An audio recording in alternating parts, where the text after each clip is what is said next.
you adventurers out there. Thanks for tuning in to another chapter of travel in my life. This weekend, we're at Death Valley National Park, one of California's most underrated national parks, and one of the most underrated national parks of all time. Here you can catch us at Badwater Basin. It's a great way to start your trip, and one of the most notable things to do in Death Valley because this is the lowest point in all of America, negative 282 feet below sea level. And here you can see one of my friends, we dared him to try the salt, and he actually picked up a salt rock right off the flats of Badwater Basin and gave it a lick. Then we stumbled upon Golden Canyon to Red Cathedral. It was a trail right off the highway. You can see it right from the highway. There's a big red wall. And this is a hidden gem of a trail in Death Valley National Park, and definitely a recommended must-do. Here is some shots of us walking through that trail. Off the beaten path.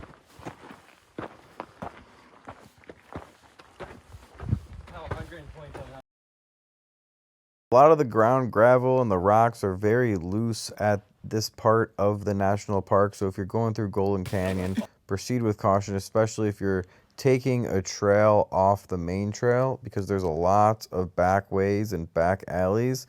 Just be careful because some of the rocks are very easy to pull out, and if you stand on one, it could definitely crumble. Next, we headed through the trail up and around. You have to go through some narrow paths and under some rocks, but definitely keep going all the way to the Red Cathedral at the very end because it is worth it. Oh shit. Oh, you can see, like, here, you can see, like, an opening. Going all the way down and at the very edge is risky, so definitely proceed with caution, but some of the pictures we got seemed like it did pay off.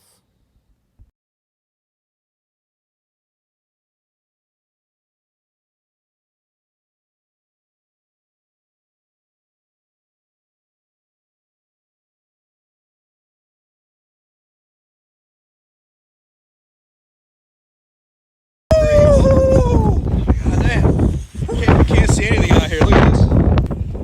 It never rains in Death Valley. In fact, it's one of the driest places in all of America, but when we did visit, it did end up raining, and when we tried to go up to Dante's View the first night, we actually got stuck in a cloud and were unable to see anything. We headed back to Betty, Nevada, where we stayed the night in an Airbnb and prepared for our day 2.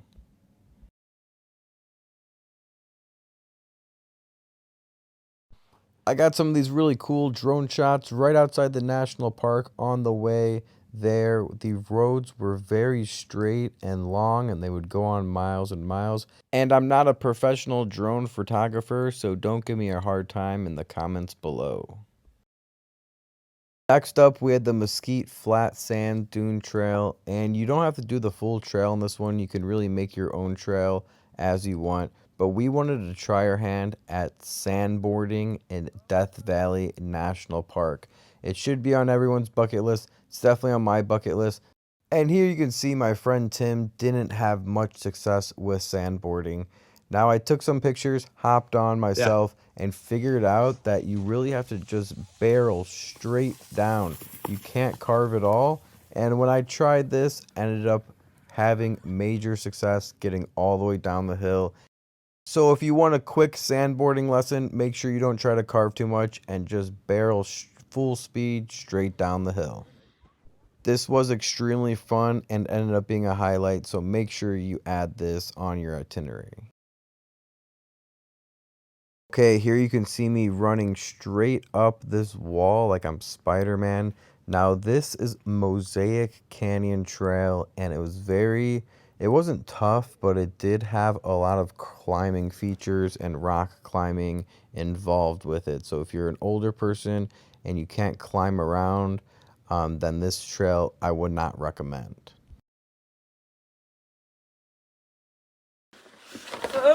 However, if you're fairly athletic and looking for somewhat of a challenge, then this trail will be mighty fine for you. So after that, we ended up calling it a day, going to sleep, and waking up for our third day. And as soon as we woke up, we headed to Angel's Landing, which was only 10 minutes from our Airbnb. It's an abandoned plane with graffiti all over it. It made some really good shots, and the shots that I got of some of my friends actually turned out really good. You be the judge.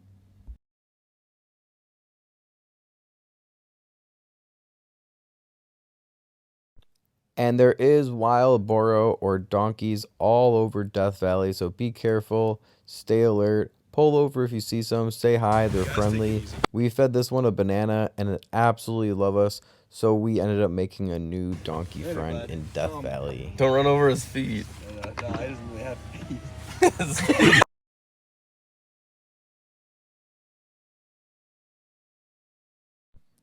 There are many long and windy roads, plenty of photo opportunities, and plenty of places to pull over and go off-roading all over this national park.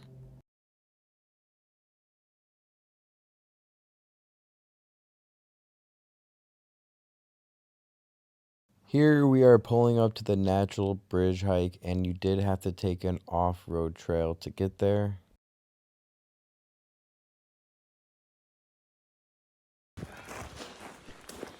And by the way, you don't have to do this full hike to get to the natural bridge. You only have to go about halfway. Now, we did go in the winter, so we didn't have to really be worried about desert hiking too much, the extreme heat, and the amount of water that you need to bring with you.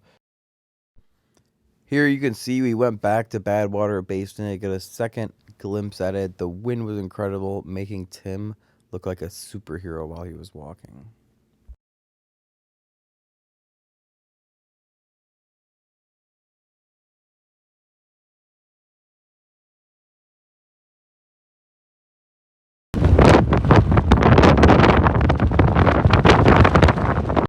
Then we headed over to the Devil's Golf Course. There isn't really much to do there except for just look around and take a few different pictures.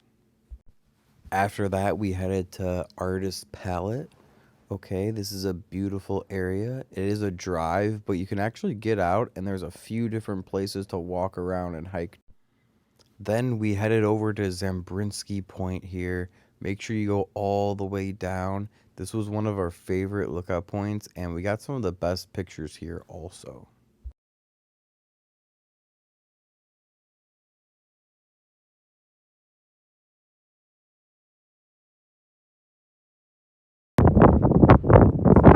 Now, we thought Zambrinsky Point was the best lookout in the entire park until we went to Dante's View.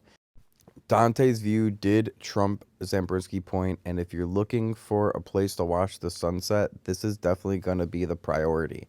Now, in the background of these photos, you can actually see Badwater Basin Hike. So it was cool being able to see all of the park, or at least a large portion of the national park from above.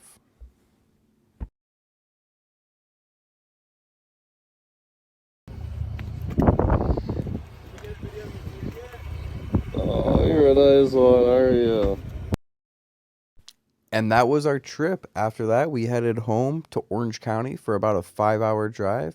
Thank you guys for viewing, watching. Make sure you subscribe with post notifications so you don't miss out on the next adventure.